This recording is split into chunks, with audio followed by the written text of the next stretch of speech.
Okay, so we're going to do some writing and some art today. And this is, what does a fairy look like? So it says you can't always judge a book by its cover, but theatrical directors and designers do rely on what people see, clothes, makeup, and hair, to help the audience understand the characters on stage quickly.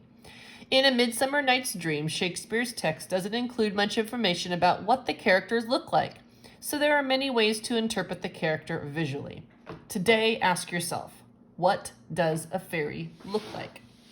Write a paragraph describing the physical appearance of Oberon, Titania, or one of their fairy followers. So you're going to choose either Oberon or Titania or just one of their followers. Think about the adjectives you have used to describe them and what you know about them from the summary. So they're talking about this page back here. So it probably would be easier to do Oberon or Titania just because we've talked about them more in detail. But if you want to do one of their fairy followers, you could too. With that character knowledge as your inspiration, think about how you would represent those traits physically. Things to think about. What is your character wearing? What color are their clothes? What about hair? Makeup? Do your fairies have wings, fur, or pointy ears? And is your character carrying anything? So you're going to answer those questions down here based on who you chose. So if you chose Oberon, you're going to answer all these questions based on what you think Oberon would look like. If you choose Titania, you're going to answer the questions based on what you think Titania looks like. It says use details from the play to help you decide how these magical creatures might look. So you have 1, 2, 3, 4, 5, 6 questions to answer on these lines right here. And then after you have finished writing, you're going to draw a picture to illustrate your vision. So you're going to draw a picture of your fairy that looks like what you did right here. Okay? Make sure when you're drawing this fairy that you fill up the whole space. I don't want a little tiny fairy right here. I want the fairy to be as big as this right here. Then I also want you to color your fairy in as well.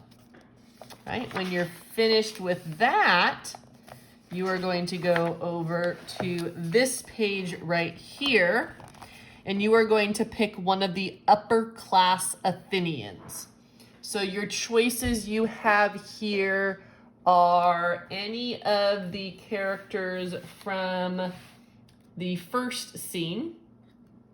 So that would be Hermia, Lysander, Aegeus, Demetrius, Helena, or Theseus. And if you're wondering where I got those character names from, I just looked on page 14 in your workbook.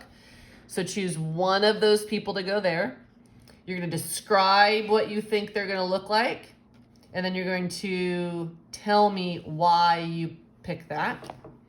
And then on this one, they're giving you the option. You can either attach or draw pictures. So if you really like to draw, then you can draw. But if you want to go online and find a picture of someone who you think looks similar to these Athenians, you can attach a picture as well. You can just glue it or tape it onto here right here. If you decide to draw your picture, once again, make sure your person is as big as this right here and I can see all of their costume and that you're coloring it.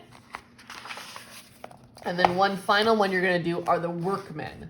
So for the workmen, you are going to choose between bottom or quince or snug, flute, starveling, or snout. Probably the two easiest ones to do would be bottom or quince. Same thing, you're going to describe their costume. You're going to tell me why you chose that costume. And then over here, it gives you the option once again to either attach pictures from the internet or you can draw your own picture. Make sure that person you draw is as big as this box, no tiny little people right here. And make sure whatever you draw matches the costume over here. Make sure this is colored as well.